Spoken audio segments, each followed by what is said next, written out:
So for this video, I decided to change things up a little bit, take my own advice, as mentioned in my last video, to switch the landscape photography out for some close-up macro photography.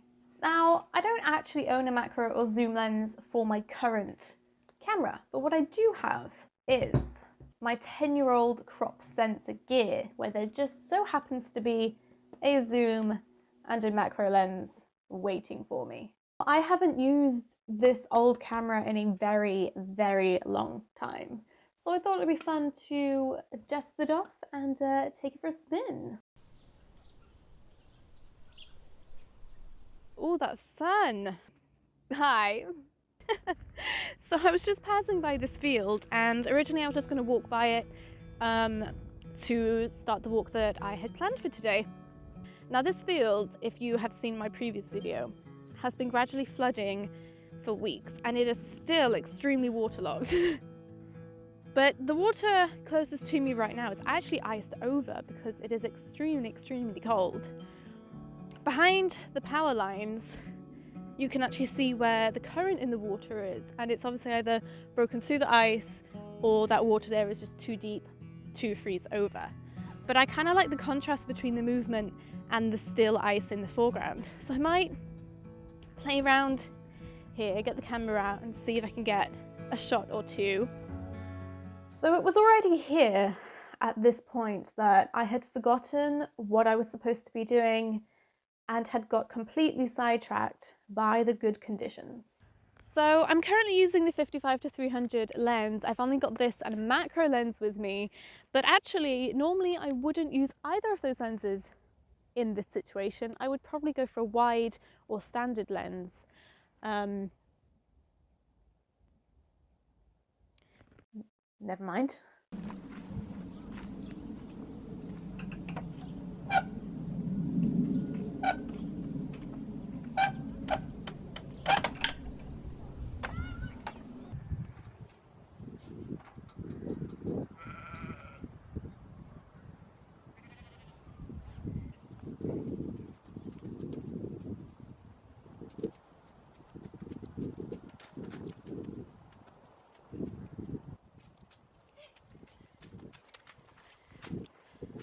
It's really cold. My eyes are crying, my lips are numb, and my hands are shaking so much when I'm going handheld.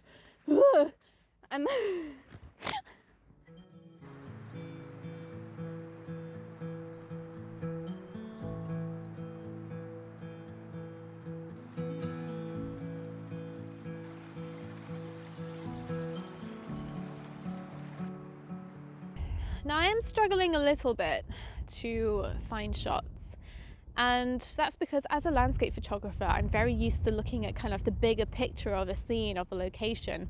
Of course I obviously pay attention to details, but right now I'm trying to get out of the mindset of looking at the bigger picture and trying to find more close-up, intricate details, and it's a bit of a struggle. So I'm trying to get my eyes to see a little differently right now and stay in the mind frame of close-up photography. But of course it's not easy because it's winter, everything's bare, the landscape is dead, there's no flowers, there's no buds, you know, so it's not proving easy right now, but we are plodding onwards and upwards.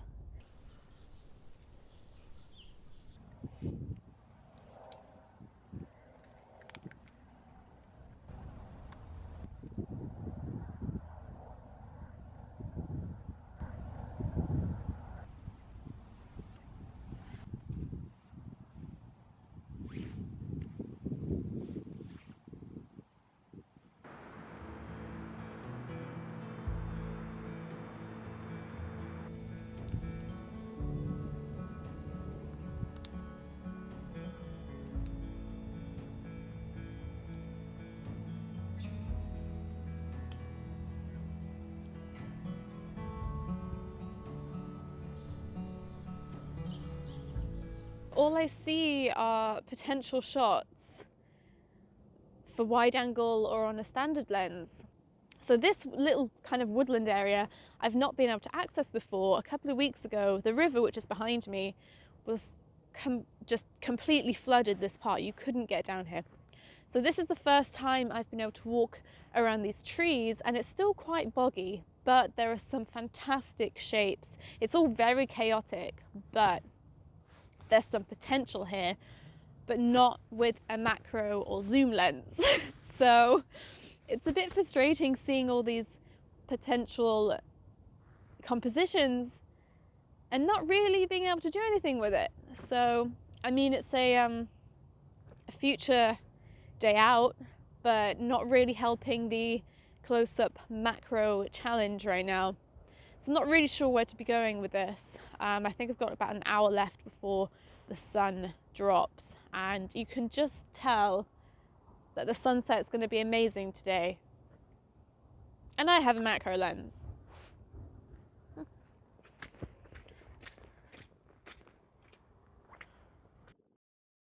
I'm really hungry.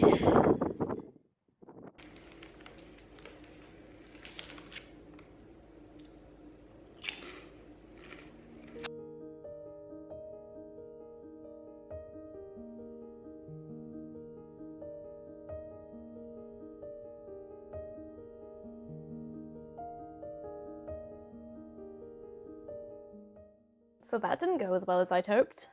So what did I take from this day out? I never realized how much I counted on having my wide angle lens in my bag at all times. I could definitely do to focus on some different types of photography more often, as I'm always really in the landscape photography mindset, which isn't a bad thing, but versatility is also good.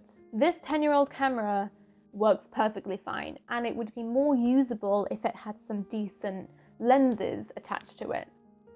This lens, this zoom lens that I used throughout this video, is terrible.